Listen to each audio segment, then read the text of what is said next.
One of the best things about speaking with Nunana Nyomi was discussing the shared experiences of being a third culture kid. As someone who is a TCK, currently raising TCKs, and does work to support them, he clearly understands and gets it.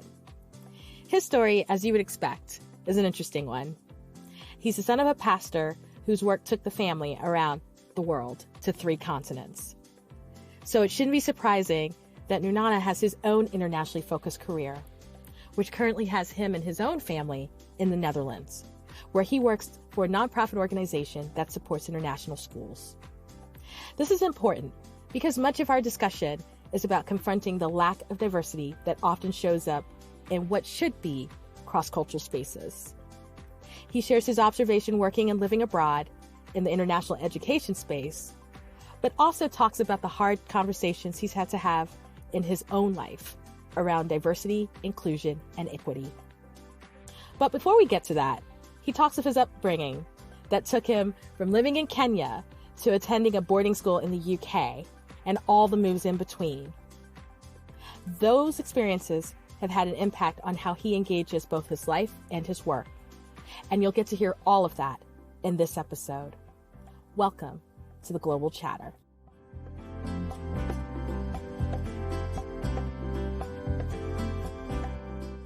You know, when I bring people on this podcast, full disclosure, and I'm full of always disclosures because I always have these sidebars.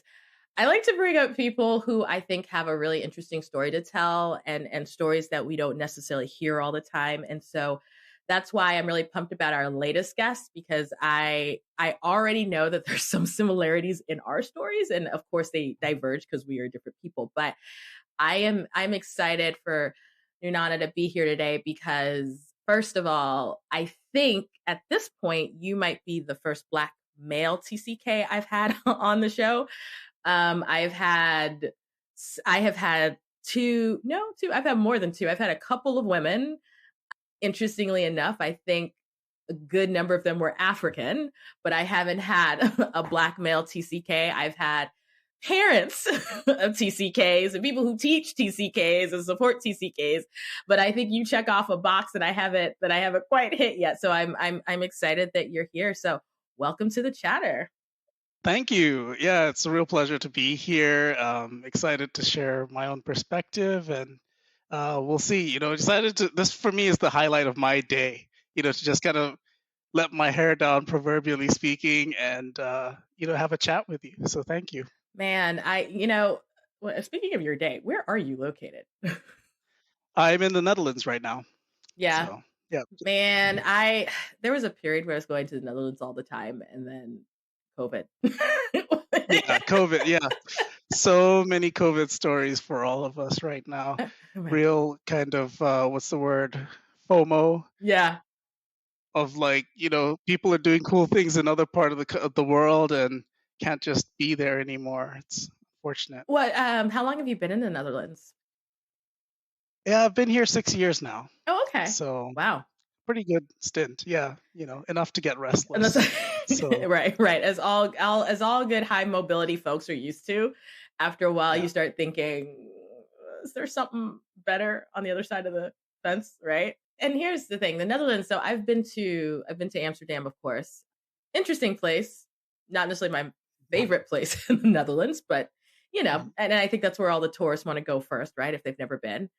And I've been to Leiden. I have a really good friend who lives in Leiden, and Leiden is gorgeous and is really chill. And then I've been to The Hague a couple of times as well.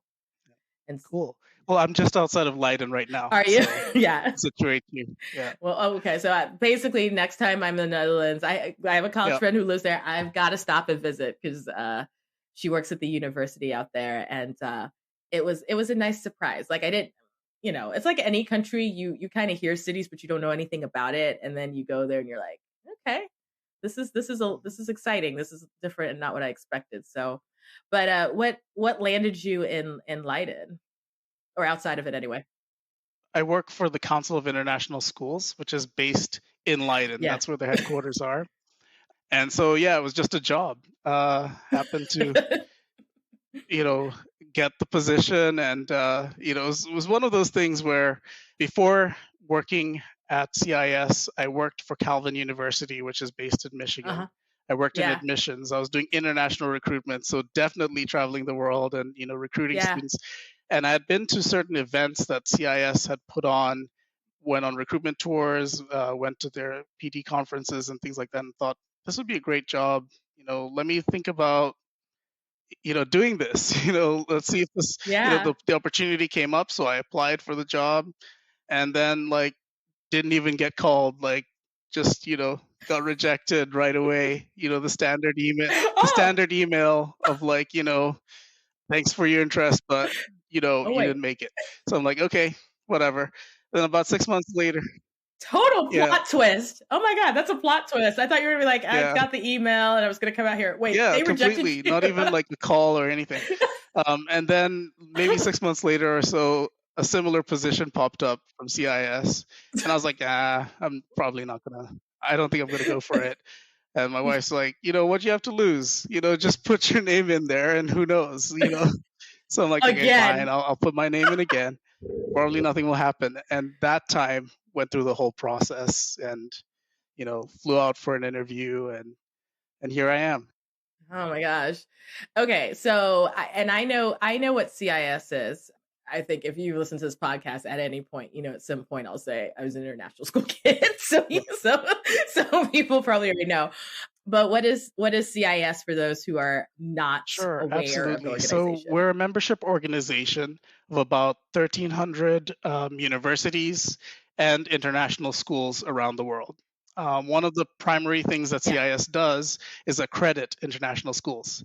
So for those schools who really want to have to kind of prove their worth, I guess, as an international school, to have that moniker, Yeah. they really look for things like accreditation to give them that stamp of approval or legitimacy. So that's something that CIS does. But we also engage in a variety of other services and ways to support schools. And so my specific role is in higher Mhm. education services. We connect schools with universities to support students who are Mm. transitioning from that school to university. So students who are looking for university study opportunities, things like that. So we put on a variety of student recruitment events. We also do PD for school counselors and for admissions professionals in universities, things like that. So I think we kind of have to back up here because obviously, you already mentioned doing recruitment with Calvin out in Michigan, and what you're doing right now. And so I kind of want to backtrack because I mentioned you being a third culture kid. So let's kind of start with your story because that probably leads to why there even was some interest in sort of this international Right. position. So where does your international story start?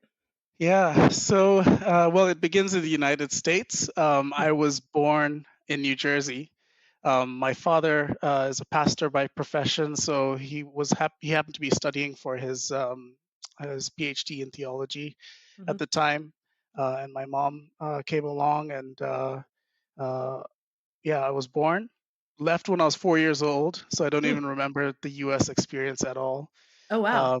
and moved to Ghana, which is where my parents are from. So Hmm. lived there for about 3 years, and then moved to Kenya, and lived there for about 6 years. Then moved to Switzerland, um, yeah, and lived there for about what 4 years or so. So my teenage years, basically secondary education. But I also went to boarding school in the UK Hmm. because it turns out private school in Switzerland's pretty expensive. So was actually, Shocking. Shocking. shocking. So I ended up going to boarding school in the UK and flying back 6 times a year to see family on the holidays and stuff like Oh my that. So that gosh. was my teenage experience.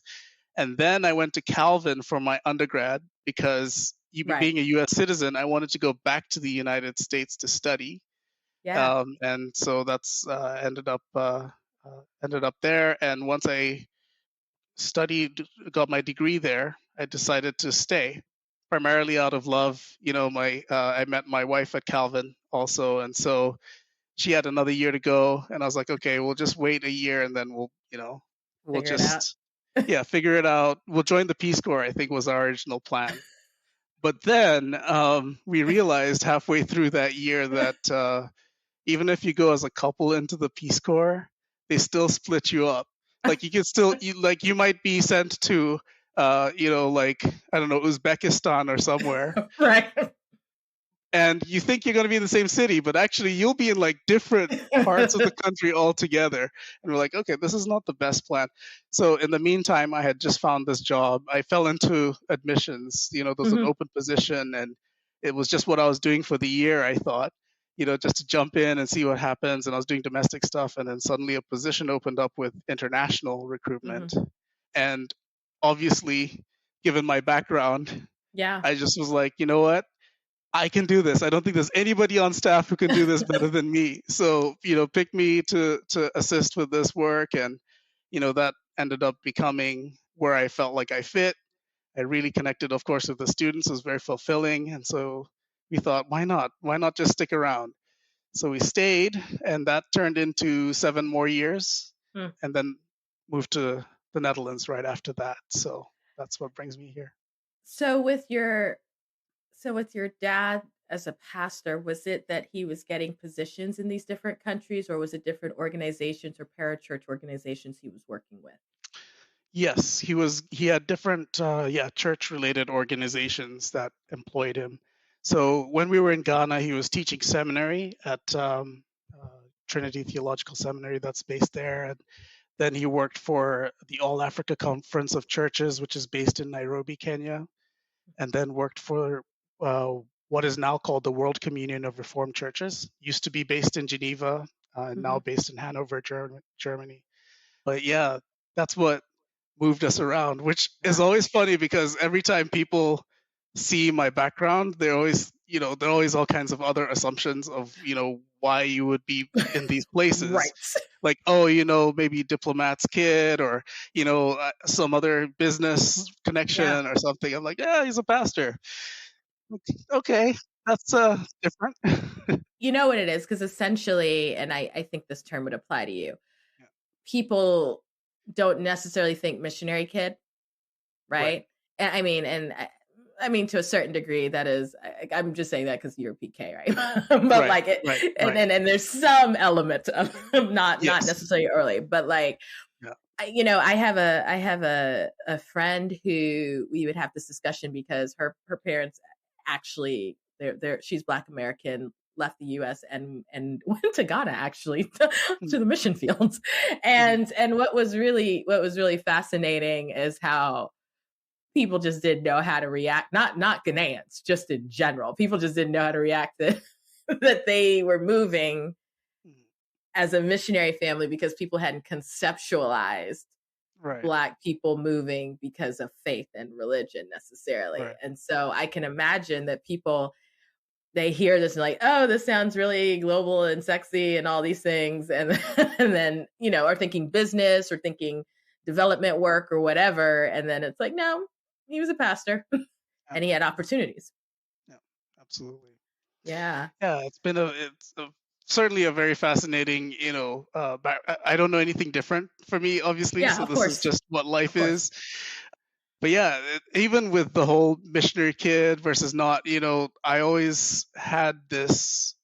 It never really felt like I could put myself in the missionary Hmm. kid bucket Sure. because for in the case of my dad's profession, it was a lot of church relations and Hmm. on that kind of level, ecumenical Hmm. kind of understanding. So bringing people together, groups of churches together, where often the stereotypical image of the mission field felt a bit more to me. I'll use very derogatory terms, but very like saviorist. Like you're Yeah. going in and you're doing Yeah. a service. You're giving teaching people to build a well, or you're like Right. teaching, or whatever it might be, in a way that for me almost brought the sense, even throughout my childhood, I even remember kind of a bit of a wanting to distance myself from that Yeah. because I always felt like I'm not sure if this really is the same. Maybe I put it a different way.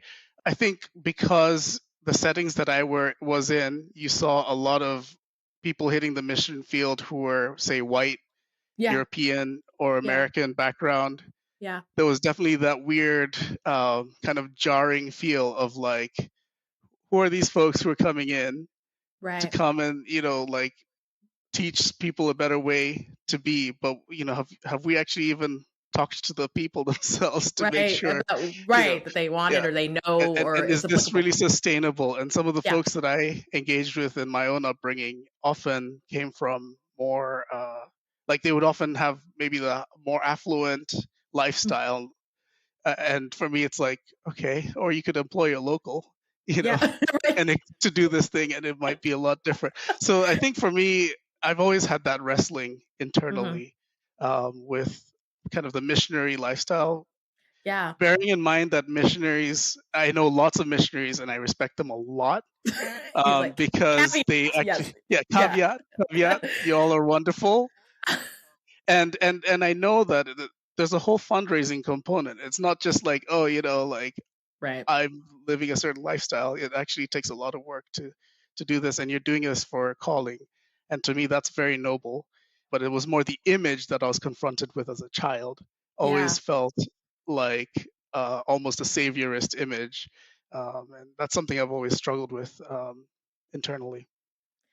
No, I can totally see that. I think there is always this challenge when you are like a minority in a space and there's sort of this image of who comes in to kind of help, right? Who's coming in to come and save. And I think I kind of wrestle with that just in general, in the sense that it doesn't mean that people's intentions are not altruistic and they're not necessarily good, but sometimes too we have to sort of step back and say, okay, is it beneficial, and have we involved the people that we're trying to save in this discussion?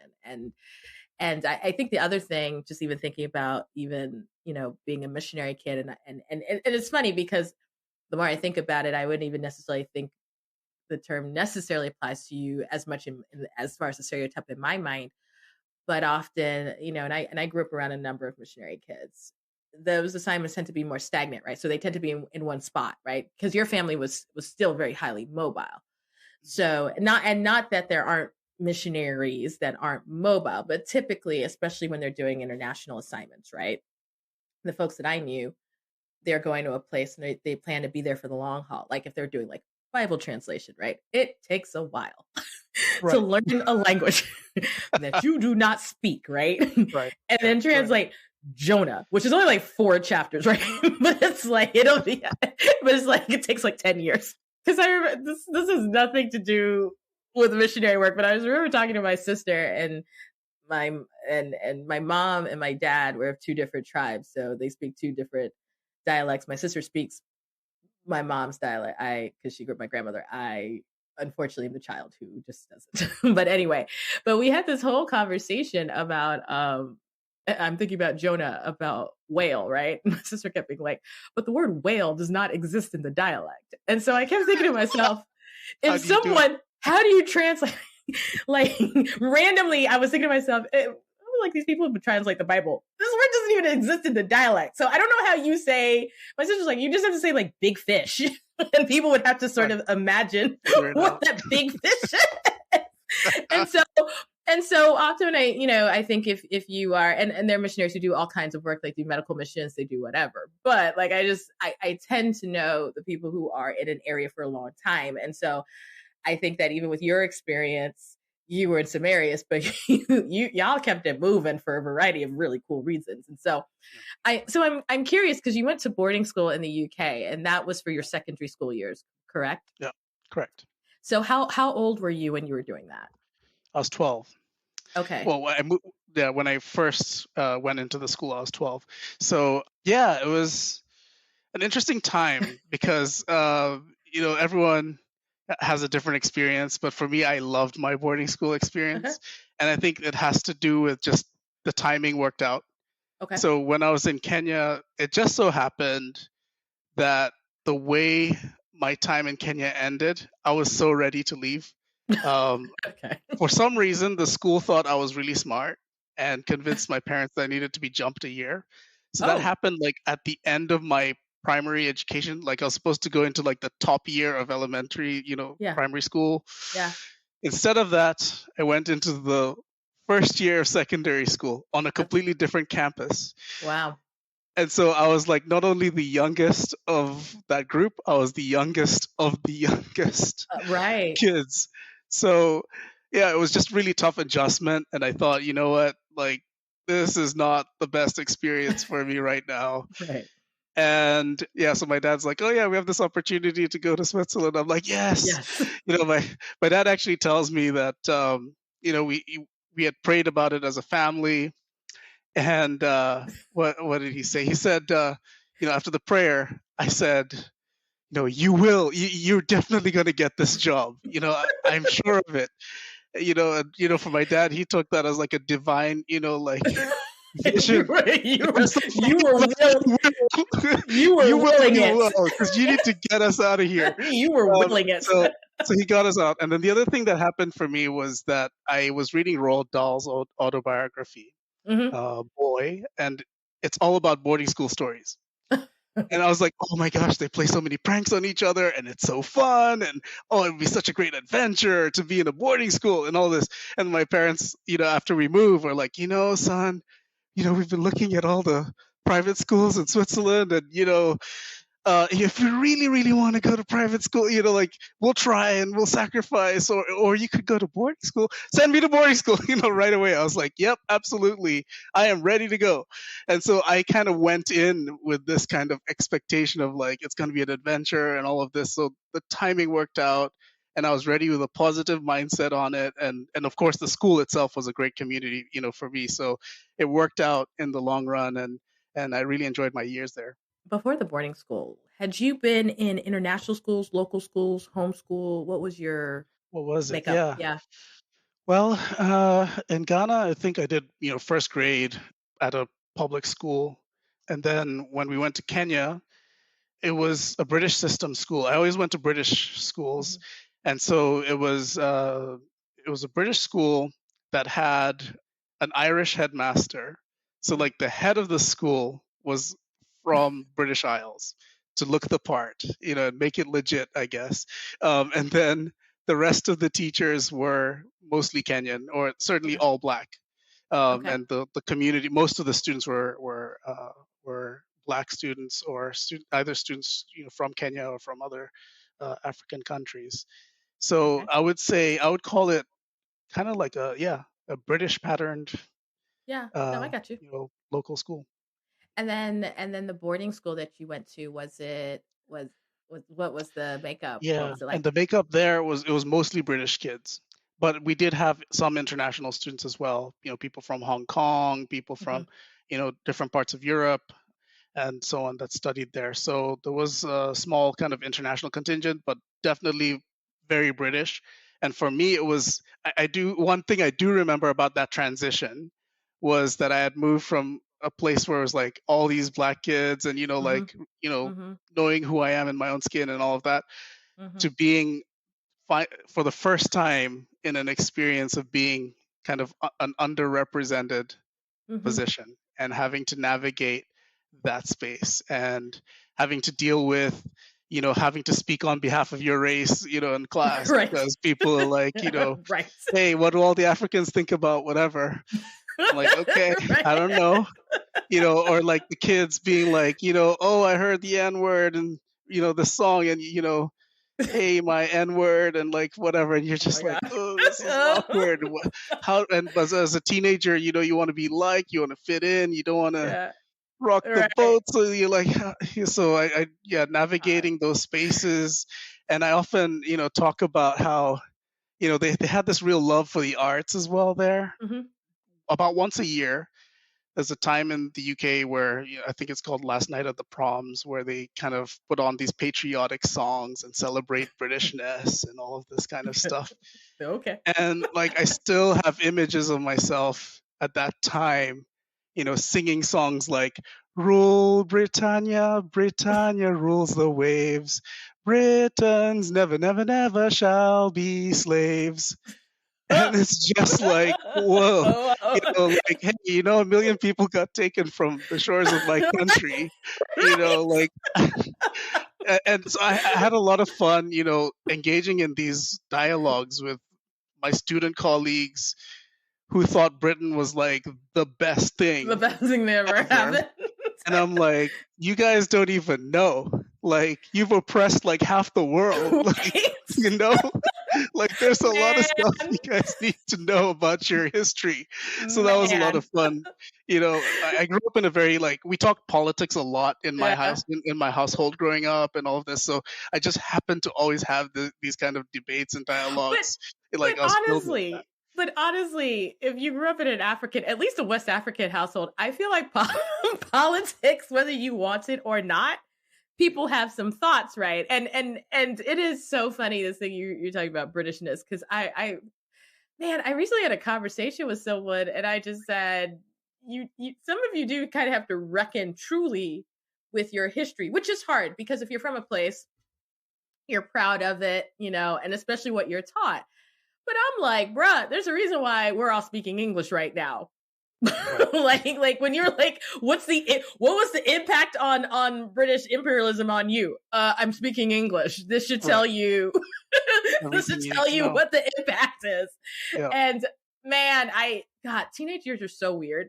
I mean, let's just be honest. And you moved, during what we would call junior high, which is like I think a good time up through high school, but they are so weird. And Mhm. I'm wondering for you, and you were kind of going in this direction. What did identity look like for you? Because for me, I had a similar kind of going the opposite way. So because you were young when you left the US, so you're a toddler, you're a kindergartner, whatever, right? But not that you can't remember stuff, but you're still forming things. But I left a little bit older than you and went to Cameroon at 10. So been in the US, so I kind of known being a minority. And then I went to the majority and then I came back. And so I'm curious for you, your experiences, how did you start to sort of see your own identity, at least up until that point, or, and especially as a third culture kid, which by the way, did you even know the term when you were going through this? Definitely not when I was going through this. I think the first Okay. time I encountered it was university. I was like, Okay. oh, that That's the explains term. Because I'm everything trying, about who I am. because that would tell, because here's what I would say. I graduated high school right at the cusp of when they started talking about the term. So this is like mid 90s, late 90s. And so, but I find that TCKs, and I have no idea how old you are, but I know that TCKs who are younger than me anyway have a good, because they've kind of heard, especially if they're in an international setting. But yeah, how did you, how'd you Yeah. So navigate? the term wasn't there when I was in school, in my high school, but it was there when I went to university. I think we had a really forward thinking. Calvin attracts a lot of students from all over the world, and Mm-hmm. so the people who do the international student activities and so on and so forth, they'd read up on it and wanted to Yeah. make sure they included, and it was a good thing. They included U.S. passport holders who also lived abroad. That was So huge. key. That is Yeah. so key. I Yeah. just told a group somewhere, one of the higher ed organizations, y'all, that's the number one thing a university could do is include, because I was a U.S. passport holder, and y'all wouldn't include me in the international orientation, but I'd been out of the country almost 8 years. So Right. yeah. Anyway, Yeah. sorry. So yes, I was included, and so that was the beginning of for me of kind of processing the identity. But before that, it was more of like just survival. That's the way to describe Yeah. my upbringing, I guess, or how I had to adjust. I obviously don't remember much when I was, when I first moved to Ghana. I do remember having an American accent. One thing I do remember is about accents, actually. Yeah. That for some people, they're able to like just put on different accents or whatever have you. But for me, I think there was something in my survival instinct that was like, I need to mimic whatever I'm doing in the place that I am. And then I Yeah. need to, the other stuff is just dead to me. So if you ask me to put on like my old accents, I can't do that, which is actually to my wife's displeasure because she's like, what, you had a British accent? And like, you can't just put that on for me right now. Like, I would really appreciate, I'm like, nope, sorry. Nope. Um, It's gone. but, in any case, it was like, it had a American accent coming into Ghana, and so then that needed to change. So I switched that up. Then when we moved to Kenya, I had some kind of blended Ghanaian Kenyan accent. and then moved to the UK, and then that kind of influenced my accent as well, and then moved to university in the US, and within my first year, Yeah, it's that was it, and Americanized. now It's Americanized. Americanized. That was it, and I can't go back. And so each place, that probably sums it up. Really, is sometimes I Yeah. use the word chameleon. If I was in a place, I would have to study the place, take time, be a bit more introspective of what the social dynamics are, Yeah. and then try to survive those dynamics. Not necessarily, do everything everybody else is doing, but how do I still make sure to kind of, to get the best or the most out of the setting in which that I find myself. And I think that's probably a life lesson that continues for me to this day, that if I'm in a new place, well, this is just where I'm gonna I'm gonna have to learn the rules and then figure out how I'm gonna exploit them to my advantage. Can I tell you, that's a great metaphor with the accents. Actually, the more you think about it, I'm like, I feel like kind of the same, where I sort of picked up a little bit of accents because we're trying to blend in, right? You're not trying to stand out as much. But the thing is, I think what's hard is once you have the American accent, that seems to be the one that no one can really get rid of. Because literally, I did an Right. interview before this, and and it was so funny. He didn't even grow up in the U.S. Grew up somewhere else. Was in the U.S. for a short time, and he's like, when I went back to my home country, I somehow sounded American, even speaking in the native tongue, right? Yeah. And he's European, and so that the American one seems to be whenever anyone gets a hint of it, that's it. It's over. No matter what it is, and I have found that even people who are not American, who don't sound American to me, they still sound American to the people in their country because they've absorbed. Yeah, no, that's a wonderful analogy. I want to kind of bring it to modern day, and as you've talked about it, you are obviously in education. You've been in education for a long time, and I think for most people, and it's funny because we're recording now and it's April, and so we're about, I don't know, 14 months, 15 months. It depends on when you start counting the pandemic.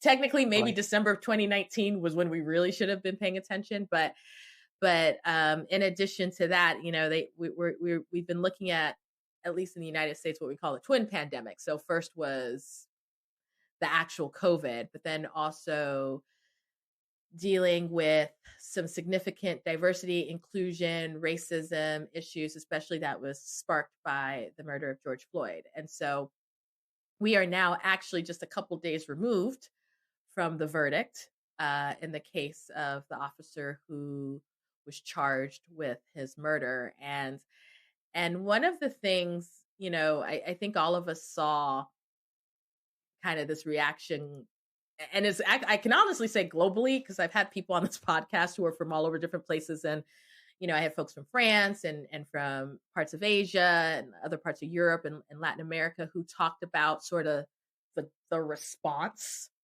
not only just what was happening in the US, but what was happening in their own countries. But one of the things that I think we've all seen is sort of this conversation and reckoning around racism, particularly anti-Black racism, but also racism in general, and diversity and inclusion. And that obviously has not missed the international ed space, which of course you are in.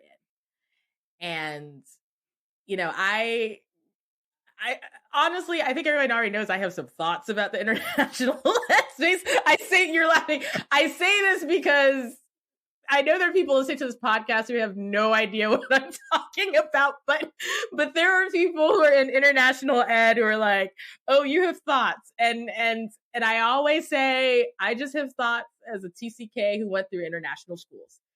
And as an educator in general, and I always want to see these schools be the best and the safest that they can be. And so one of the things that you and I were talking offline that we've seen is this massive discussion coming, almost it feels like from different angles, about racism and about justice and about diversity. And I am very curious, just in your role, just what you've sort of seen kind of in this aftermath of what happened in May of last year. Yeah, it's very interesting. Thinking about, sum this up. because Yeah. we've seen a lot.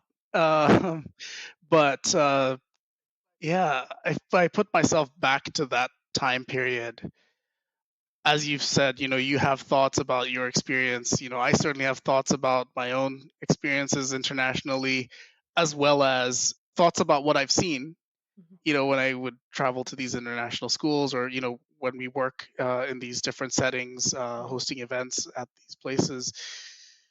And, like any place that's kind of an elite magnet, there's obviously kind of the only way to describe it is none other than Mhm. whiteness. This kind of striving for an Mhm. ideal, which seems to be kind of encapsulated in Western, you know, white Mhm. Western thinking. And it's something that schools don't really, they really didn't reckon with. Mhm. It's not something that they wanted to address, probably because most of the Mhm. staff are white, probably because the Mhm. leadership are white. So it's not something that's necessarily on the front of the Yeah. radar screen. But it's glaringly obvious when you look at the difference between the diversity that you see in a lot of Mhm. student bodies at international schools, and then you compare that to the people who are educating them.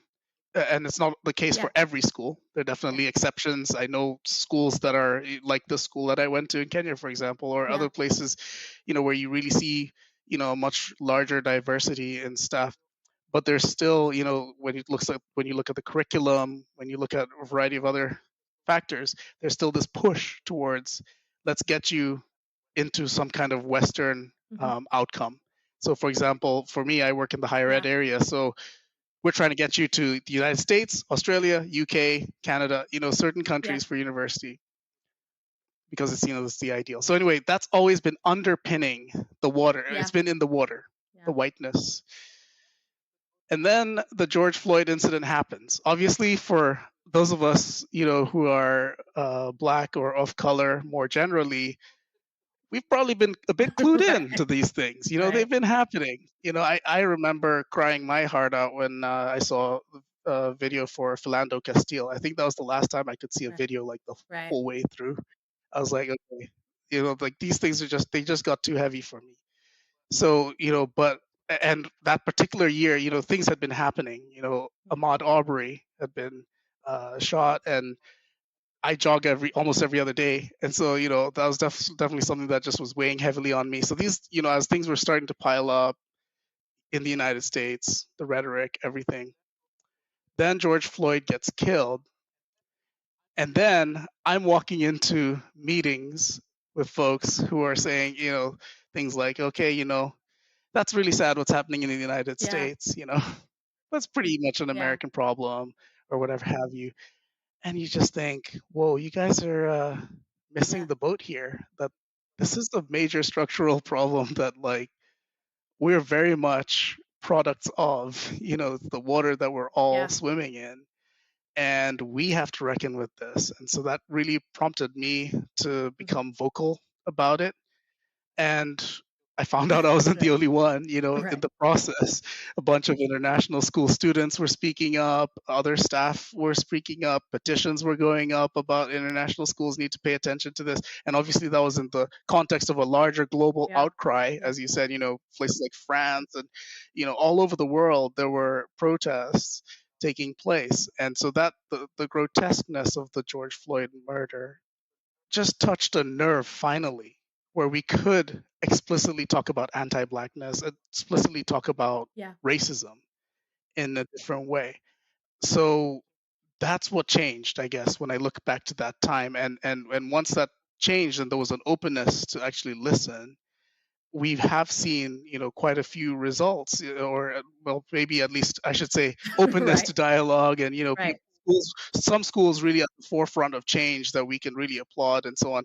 There's definitely a long road ahead. Lots more that needs to be done. But what I am thankful for, kind of a year out from all of this, is now we're at a place where schools are talking about how this should become uh, kind of a priority. Obviously, like I said, not every school. when you're talking about such a culture of whiteness, there's still many schools that are very much resistant to this kind of Yeah. talk. So there's still a lot of work to be done, but it's much more. I like that we're in a more open place than we were before. I think you hit on a couple of things that I have always, or at least I've been talking about. Number one, the structural problems, because fundamentally we have to understand how and why these schools were built, and that purpose and vision can change. This is with anything, right? And that who you were serving and who you were trying to serve, and we've seen this in international schools, where in some countries where they're international in the sense of the curriculum, but there might be a large local population, or let me say large local passport holder population, as well as as students who don't hold passports from that country there. We're starting to see the fact that even when we're sending kids out, because I've always, and I'm particularly in the K-12 space, particularly when people say, by nature we're diverse, we're inclusive because we're an international school, and we hold all these values, and I always say, once again, what are you trying to do? Are you trying to make true global inclusive global citizens, or are you just trying to make really good Westerners? And sometimes that kind of hits people, because I'm like, no, but let's be honest. If your leadership and your curriculum and your activities and your structure is Western, irrespective of the student body that is there, and then let's be honest, you want to get them into some of the quote unquote best universities in the world, and you're typically looking at the US, UK, Canada, Australia, right? You need to reckon with, are you trying to make good Westerners, or people who can fit very well into the West? Or are you trying to make citizens who, they take what they learn in this environment and they apply it to wherever they are? And so I think one of my frustrations, I probably say this on every podcast with an educator from an international school, I'm gonna keep saying it because it's my podcast, is that I think it's always problematic when you have schools in specific regions and leadership and or teaching staff does not reflect that. So how can I be in an international school in sub-Saharan Africa and I'm not seeing at least one leader or someone in a position of authority that maybe looks like the local population, or just isn't just from the US or Canada and happens to be white? That is not to say that there are not great educators who fit that profile. It's just to say, if you want to be inclusive and global, I mean, it shouldn't just be the student population, right? Absolutely, 100% agree with that. To me, the best way to put it, to think of it, is this the term that we now hear being thrown about the global majority. That we shouldn't be talking about minorities. Right. Like, we're part of the global Right. majority, those of us who are Right. of color. And if that's true, then how can you tell me That I'm a statistically minority. that the outcome would be that the leadership in these international schools would not reflect what is the global majority? It doesn't Right. make any sense. Right. And I mean, and I know you've seen this. A number of this too is also in the recruitment, right? And I've listened to educators who've talked about their frustration, particularly educators who are not from the West, and not, there are ways to write the job description so that you can screen, my favorite, English has to be your native language. Well, I'm like, well, here's the problem though. Right. Like, number one, if I speak 4 languages, I feel like I'm a win. Number 2, it's not native, but I do speak it because your country colonized mine. So I don't, so what are we defining as native? I mean, are we going to have this fight? So that's the thing. I don't, Right. And there's certain credentials that you want. And I get wanting to have certain credentials, but I think the other challenge, and I don't want to completely put this all on the schools, I just like throwing fire in the pot, I think the other challenge is that we have to admit that in some environments, people are very invested in kind of this case system. And that I know that there's a concern with some schools where if it loses sort of that exclusivity, that Western exclusivity, it's not going to be as good as, Right. we assumed it would be. So, on that point, that just points to how deep the Oh, of racism course. permeates, right? Because oftentimes schools will say things like, "Oh, we totally want to be diverse." But it's the parents who are going to question us about, like, well, how could you have these kind of educators and still call yourself an international school? Like, surely you should have people from the West. Like, we're going to lose our Right. value. And so there's this thing, and it's not wrong. That's the sad part, is Right. that it is true that we have been socially conditioned to value whiteness as a Right. currency that somehow indicates really good value. But my issue continues to be, we have a huge Mhm. responsibility in education. We're bringing up the next generation, and we can either bring them up to continue perpetuating the same inequities that we see Yeah. around us. Like, what is education for? Does it bring equality? Is that the goal, or is it bringing inequality? And we can easily create educational models that just kind of keep people in their same social strata. And I think there's more. I think we should aspire to more, and we should aspire to more for Yeah. our children. Even our affluent children ought to be exposed to different perspectives, um, points of view, other students even from other socioeconomic backgrounds. It's so important that for the future of our world. If we're talking about the major problems Yeah. we're trying to face, most of our major problems are Right. global in nature: climate change, mass migration, all these issues. They're all things that require you to work across cultures, across borders to resolve. And if you're only going to project one-sided point of view on this, then we're not in the business Right. of changing the world. Right.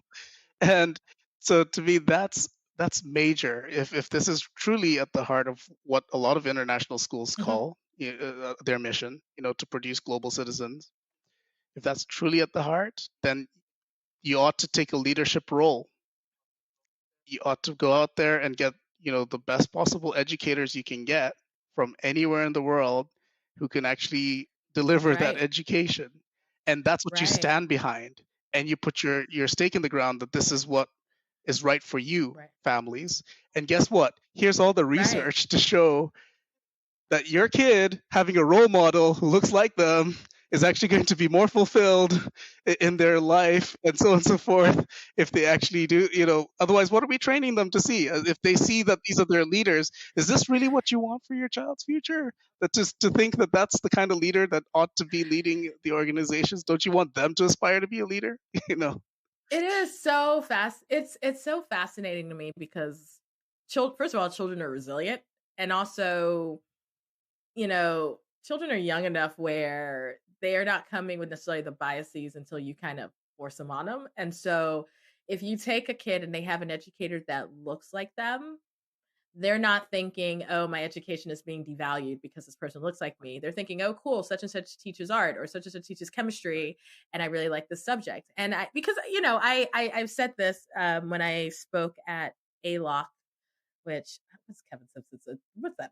Association of International Educational Leaders of Color. I think I got it. For Yeah. those of you who don't know, when I spoke at the conference last year, and I said, "Look, here's two things. One, it's crazy that at this age of mine, I can't remember after going to two international schools in sub-Saharan Africa, having a Black teacher in a core subject or in a lead role.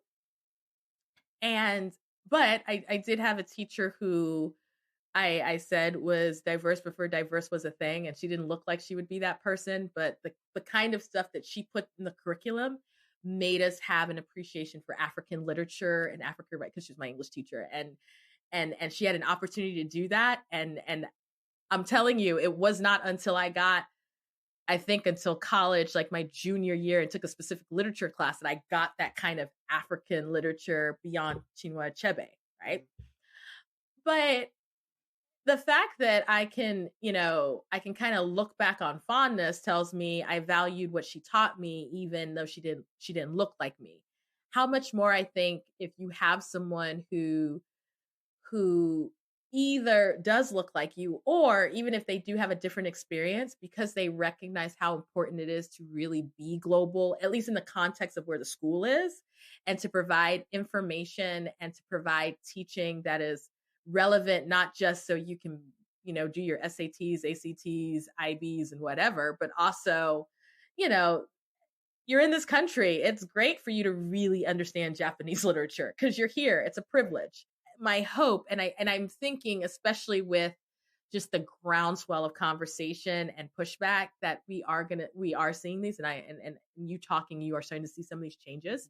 What I'm really fascinated though with you is, and we've been talking at macro level, but I did have a chance to start to listen to the conversation you had with your boss. um, when I was watching the YouTube video, and I was like, "Ooh, I like people who are brave because they did this on video." Like, like this is impressive. I am impressed, and so often when I talk to Black expats, and it really doesn't even matter where they are from the world, there is something challenging when something is going on in your passport or home country, right? So I've talked to Nigerian expats and SARS. Right. That was intense, right? Because they're abroad and they're just kind of seeing this happen. Obviously, Black American expats seeing what is happening and what happened, and how, I guess, for you, were you sort of processing something like we've seen it before, like, and you're right, like Philip Castile might have been I can't even remember. Like, I know I stopped, if it was either Philando Castile or Walter Scott. One of those two was the last one. Like, I purposely, up until last week, did not even see the George Floyd, like, and then, no trigger warning. And then there was something up and I was like, I'm whatever. Right. And I'm just like, stop doing this. But I want to say it was the Castile murder, but it might've been Walter Scott, which, for those of you who don't remember, because, we just kind of all foul him away. This would have been South Carolina, former vet. He was running away from the officer. He was shot in the back. Someone filmed it from across. This is why we were able to see it. Like, they were across the way with the fence. So I can't remember if that was before or after Philando, which is really whatever. But I remember seeing this going, I don't know why y'all are running this on the 6 o'clock news, because we're basically watching someone being executed. I don't even need the reason. I don't even need the context, because it actually doesn't even really matter. Like, we just watch someone run and then fall to the ground. And then I think that officer may have gotten convicted, if I remember correctly. But I'm wondering, just for you, how is it trying to process yet another violent altercation, and in this case, in a part of the country that you are familiar with, and I know Michigan was your spot, but Michigan has its own, right? Trying to process, and then the other part to that question is, I was very intrigued what kind of led you to sort of have that conversation with your leader about that. Well, yeah, I think I alluded a little bit to it earlier in terms of what was going through my own head, that it was just a heavy spring with everything that was going on. Now, I forgot to mention, underlying all of that was COVID, and we had gone on lockdown, and we had been working from home for a long period of time. So also on top of the wellness, mental wellness, all of that was just like, oh, and I this is a happy thing, but I welcomed a baby last year in April. Oh, God. So my second child, I have a 4-year-old son and a 1-year-old daughter, and so. Well, congratulations. Thank you. That's good. So it was a good thing, but it was like a lot of things that were going on, and learning to adjust and juggle and like figure out how life was going to happen through all of that. So those things were kicking around my head. But then, so then the incident happened. For me, I felt the initial discussions and response were somewhat tepid. In general, CIS being, it's part of who the organization is. We're a global organization, so making a political statement is really not something that right is its space, and that's fine. And but in any case, having internal discussions and feeling like international schools have a role to play on issues of race. Mhm. Like this needs to be an explicit Right. thing. And maybe to give you a bit more context, even from my own background, I learned about anti-racism for the first time moving to Calvin University and doing my undergrad education there. I was in a floor that was like intentionally a multicultural floor, so half Caucasian students, half students of color, and we did a lot of workshops and come together type of sessions to process these things. So I'd been thinking about these paradigms for a while and thinking, why don't these paradigms exist or are part of the conversation in international education? It Mhm. needs to happen. And so finally, after maybe, I don't know, it was maybe a week or so that this had happened, I thought, I need to write something. I can't Mhm. just be silent, like I need to put my thoughts on paper because I don't think they're coming through when I'm sharing Mhm. them in the meeting Mhm. space. So I just one weekend just hammered down my thoughts, sent it to a couple people to proofread, and I was like, I'm gonna share this, and I don't know if I'll have a job after this. We'll Right. see, but I think it needs to be said. So I'm just gonna do it and see what happens. Right. So I shared it, and with my boss Jane Larson, who I respect a lot in terms Mhm. of how she responded. So I was just like, this is my thoughts. I think this should be published, but I don't know what you think. So and she's like, Mhm. no, we need to publish this right away. This is really important. And so Yeah. we put it out right away, and there was a huge response internationally and so on. So that was great. But after it was put out, she also reached out to me and said, hey, I think we need to have a conversation about Mm. this. And Yeah. so we it just had a heart to heart, and you know through that experience, we're like, you know what? And this was her suggestion, like, why don't we just put Yeah. this on camera? Let's actually have a discussion. And there were some questions. There was a question in particular that we hadn't even talked about together, which was a personal Mhm. question around the fact that these things have been going on, and I get it. In most cases, I don't necessarily even need to be reached out to. It's not me that's experiencing the personal pain, but I'm the only black man in the organization, Yeah. American and so on. And this has Yeah. happened, and it had taken such a global level, and everything else that had been happening in my life and kicking around. And I was like, and we're all about well-being at CIS, Yeah. Yeah. and we have a fairly decent relationship. And I thought, why didn't you actually call me Yeah. when this Yeah. happened just to check if I'm okay? Like there was none of that. It was just Yeah. silence, Yeah. and it was just bizarre because the world was burning essentially. And like, Right. you know and so I shared that sentiment as well, that was captured on the video you referenced. And yeah, it was a weird moment, but for me, yeah, that definitely kind of pushed uh the conversation forward from her point of view. She really kind of took it well, and really thought that this is a moment that we need to pay attention to this. I told her, if you want to do this work, first of all, you need to be willing to be vulnerable. Number one. Mhm. And number two, you need to be in this for the long haul. And those are the two Yeah. commitments that she was willing to make from the start. And I think has been doing a good job modeling for us. There's no way, if I didn't have that support internally, I don't think CIS would be kind of where we were. I think it would just be my lone voice, saying stuff and being Yeah. frustrated. So I happen to be in a very lucky position where everything kind of converged in a way that the message went through and resonated.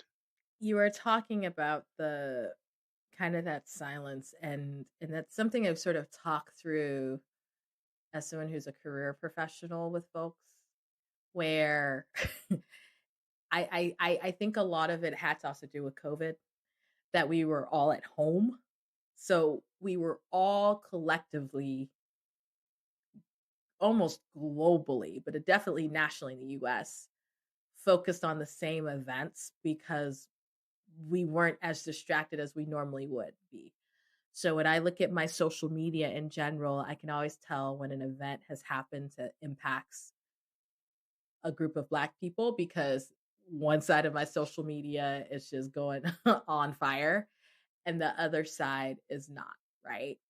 But because we were all at home, it's sort of like we're all watching this in real time. And as you are aware, even though you're in the Netherlands, COVID's happening, George Floyd happens, the US has an election going on. It was just like it was a ongoing, nonstop. What is going to be on my Twitter feed today was my reaction. Like it got to a point where I'm like, I don't even want to open Twitter because every time I open Twitter, something weird's happened.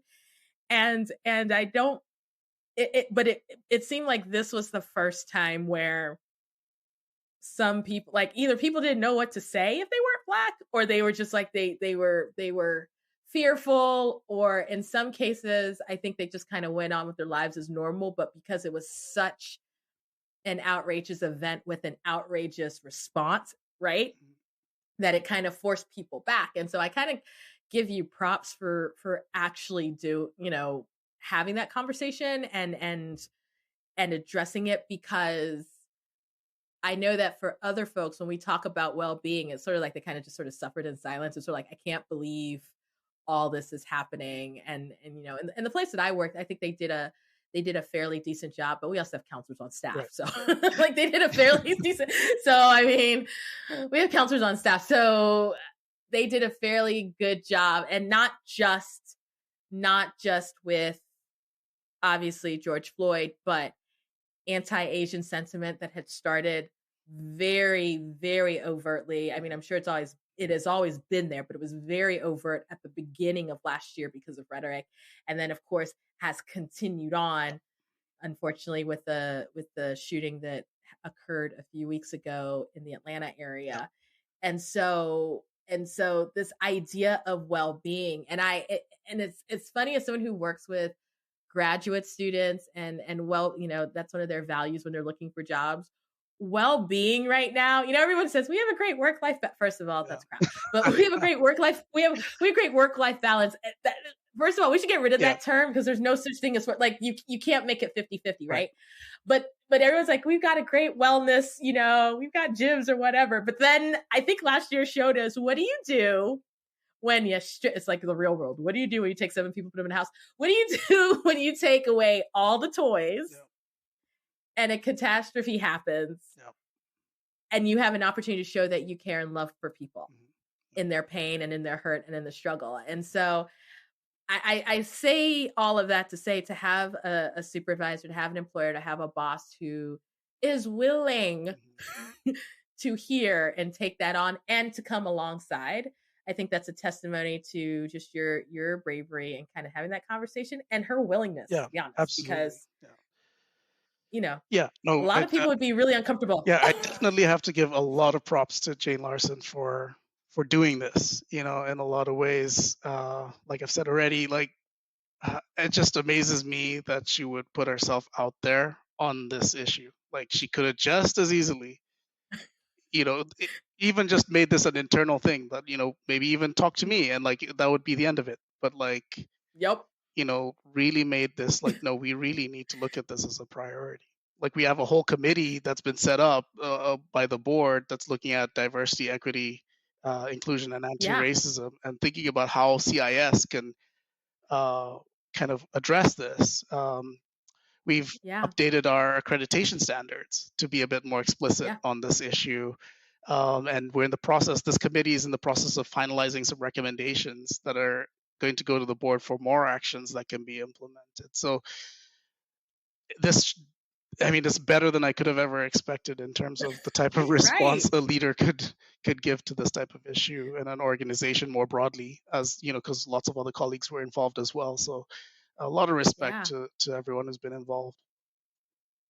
And I've when people ask, when I've had conversations with international educators in terms of how do we challenge our own leadership and do whatever, you guys are basically doing the one thing that I always say consistently, and I'm always like, start with the accrediting bodies. Like, if you start with them, other stuff's going to get in line, because quite frankly, if you want to be part of this organization, you're going to get in line. And so I think that it's really cool to see the response that you guys are taking, and obviously we've got a long way to go, and there's more than enough work to do. So the fact that you're doing it makes me kind of hopeful for the next wave of international student graduates and colleges, because this is definitely needed.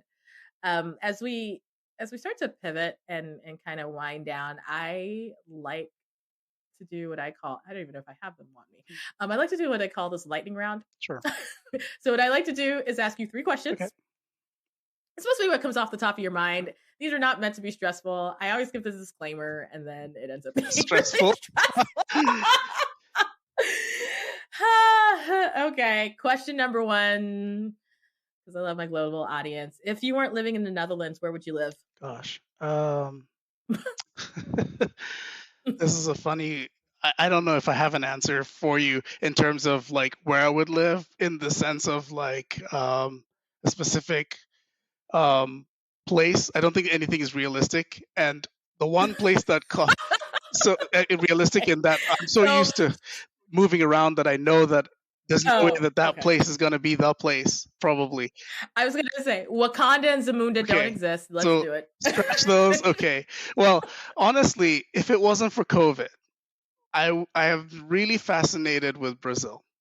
I have no idea why. I've actually never been to the country in my life. Brazil's cool. So I've been twice. It's cool. Yeah. It's really cool. So it's, there are lots of Black people there, obviously. Lots of history, that needs to be, explored and all of that. And so, yeah, would love to see what that is like. So if I had just had all the choice in the world, I would choose that. But of course, given current circumstances and everything that's going on there, I'm going to be waiting a while before I try. Yeah, you need to wait. Yeah, they have a situation. Yeah, exactly. Here's the cool thing about Brazil. Brazil is super diverse, and I've been to Sao Paulo, I've been to Rio, I've been to the falls, Iguaçu Falls, and Brazil was the first time I went, actually with a church group. The second time I went by myself, just traveling South America, and I'd come from Argentina, and it was so funny. In Argentina and Uruguay, everyone asked me if I was Brazilian. Mm-hmm. In Brazil, someone swore I was their cousin, but I was like, here's the problem. I don't speak Portuguese. Do you not hear do you not hear the words coming out of my mouth? Brazil, I say that to say Brazil was wonderful, because it just felt like in Rio, it just felt like I'm one of y'all. Like, you don't really stick, no one really sticks out, because it is a diverse space. Exactly. Yeah.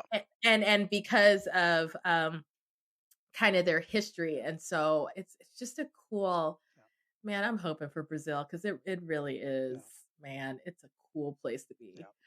Okay, so Brazil, probably 10 years from now, we're gonna wait a while. Once they figure out what they're doing. All right, that's fair. Second question. What's one piece of advice you have for someone who's raising a third culture kid? Oh, man. I mean, technically, you've got TCK. Yeah, so technically, I'm doing this right now. I'm like, help needed. Yeah, I mean, don't sweat it. So I think the hardest part, perhaps, maybe I'm projecting a bit, but it's probably seeing that your kid isn't going to come out with the same kind of feeling of home and everything that you might associate with your country or your space. But, they will figure this out. There's going to be times where they might be confused about their identity and everything else. But I think the best thing in terms of advice would be help them learn to talk about identity and be comfortable talking about the different aspects of their identity, and be proud about what that brings, the skills that they're gaining, all of these things that they bring to the world by having to navigate these different spaces. Because I think the tendency for most human beings is to box people and say, like, you're from here or whatever. And so kids sometimes go through life trying to understand where they fit if they don't fit that box. And it's about trying to let the kid understand that you are your box. It's about, each one of us has an identity and has a unique perspective to bring, and you belong. Your perspective matters. And the fact that you have this multi-country upbringing and all of that is so key. I mean, has so much to bring to the table. So I think it's about that. That's what I would say is helping students really understand, or kids understand and celebrate all aspects of the identities they've acquired. So and you said something, and so this is not the third question. This is just like a follow up Sure. Yeah. because now I have a Yeah. question. So, and I mean, obviously now you're a grown Yeah. man, but did your parents see you as Ghanaian? That's a great question. Maybe it's maybe you'll get different answers from either parent, mom or Yeah. dad. But yeah, I would say they probably did see me as Ghanaian for a long stretch of most of my childhood. Yeah. And all I grew up with was when we went home for holidays or different things, people being like, "Yeah, you're not." I mean, my You're not. my family, like cousins and so on and so forth, I was always embraced by family. That was never an issue. Of But course. the moment I opened my mouth, like you, I lost my own tribal language. I Yeah. did speak it fluently as a child for a period of time, but then Mm. I lost it. So, and even then, it's the third most spoken language in Ghana. It's not the one that everyone speaks out in the streets and stuff. So Right. even that, there's no connection there. So if I'm in the Yeah. streets and I open my mouth, like people are like, "Yeah, you're a foreigner," And so that Yeah. experience always for me made me feel like I could never be a full-fledged Ghanaian. And so my parents may have had that assumption that, oh, because we're in a Ghanaian family and everything, I would grow up to be Yeah. Ghanaian. But yeah, that definitely changed for them. And yeah, it's fascinating. Of course, I can probably go into Right. way more with this. Maybe the only thing I would end from is maybe the death knell with all of that was, my choice of life partner. Um, I'm married to a white woman, so They were like, from yeah, it's Midwest done. US, and so the day when I said I was dating, that was a fun situation. I remember, I Wait a think it was minute. like my mom, he called my mom, like, "Hey, I'm dating somebody." It's like, "Oh, cool."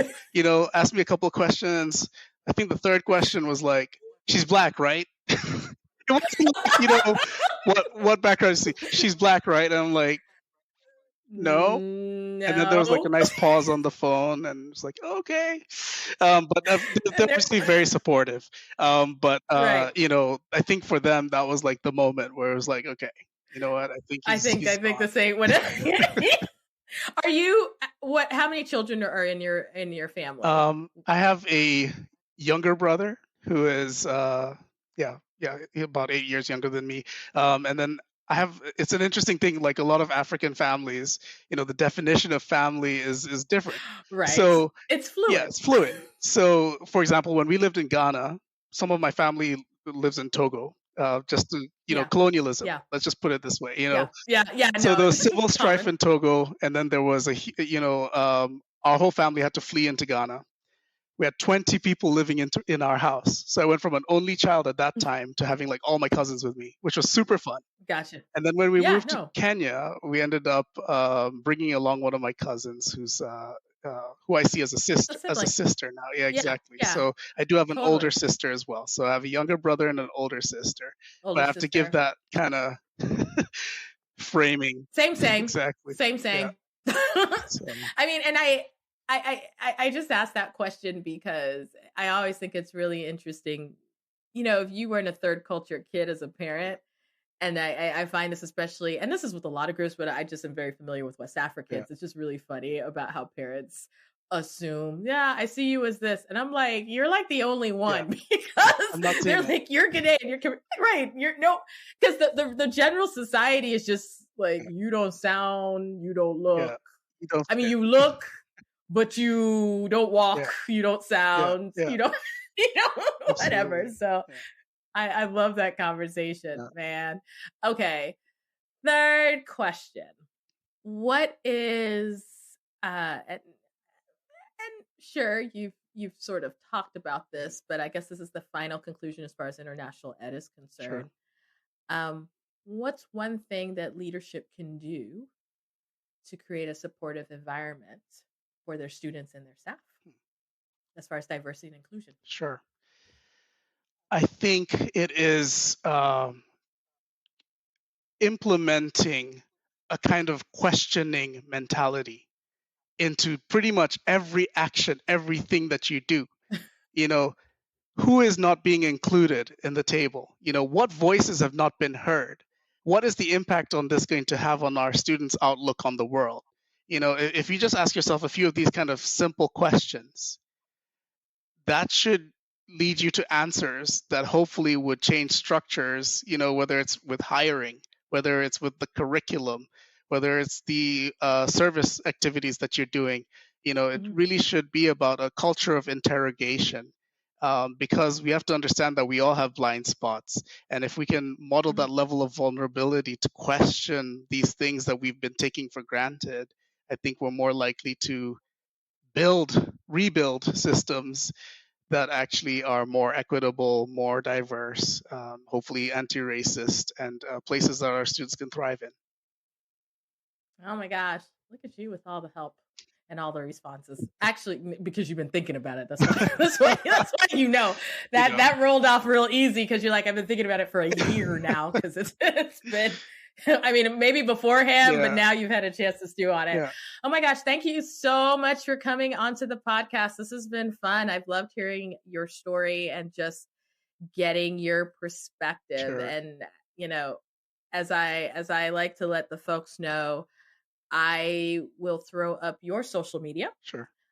In the show notes and on our website so people can find you. But in case people are looking for you and they're listening in, where should they hunt you down? You could probably, you can find me in a few places. I'll probably say the easiest might be Twitter at Nunana Nyomi.